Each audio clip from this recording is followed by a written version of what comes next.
Hi, my name is Abigail Mashaney, and I will be giving a summary of the book In Cold Blood by Truman Capote. The true account of the 1959 murder of the Clutter family in Holcomb, Kansas is presented in the book In Cold Blood. The book is what Truman Capote called new journalism, the nonfiction novel, and is written as though it were a novel, complete with dialogue.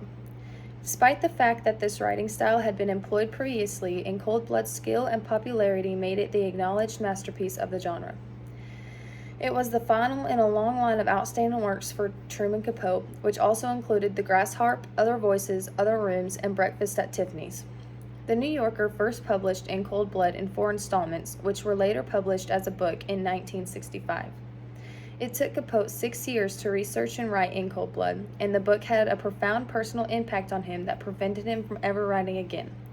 It's claimed that In Cold Blood proved to be his downfall. The book chronicles of the murder of the Clutter family, which included Mr. and Mrs. Clutter, their 2 teenage daughters, Kenyon and Nancy, who were grown and living independently of the family, as well as the circumstances that led the assassins to commit murder. The family lived in Holcomb, Kansas, when Dick Hickok and Perry Smith brutally murdered them in November 1959 without giving any reason. The family was found dead, shot, and bound, and the home's belongings were all that were missing. Soon after the crime, Capote learned about it from the New York Times.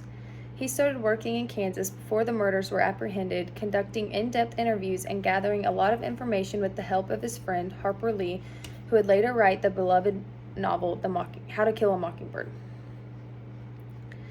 Because they don't have any personal ties to the family that was killed and leave few clues behind, Perry and Dick initially get away with murder. Capote repeatedly addresses the motive in his writing, finally coming to the conclusion that Perry's feelings of inadequacy, his unclear sexual orientation, and his resentment of the world and his family due to a difficult upbringing constitute the true motive for the crime.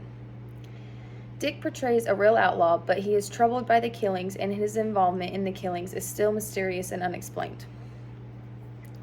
The killings have a profound impact on the residents of Holcomb and the Clutter's other friends.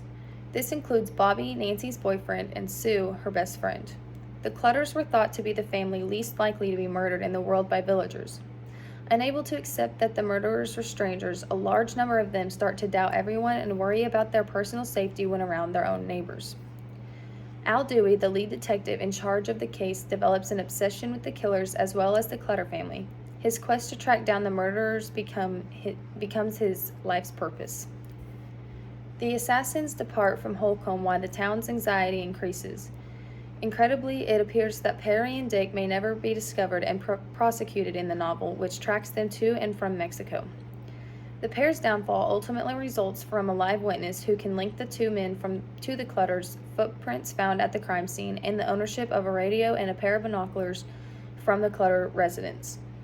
Following their apprehension, they both admit their involvement in the crime. Both men are hanged after spending many years on death row following their conviction and trial for murder.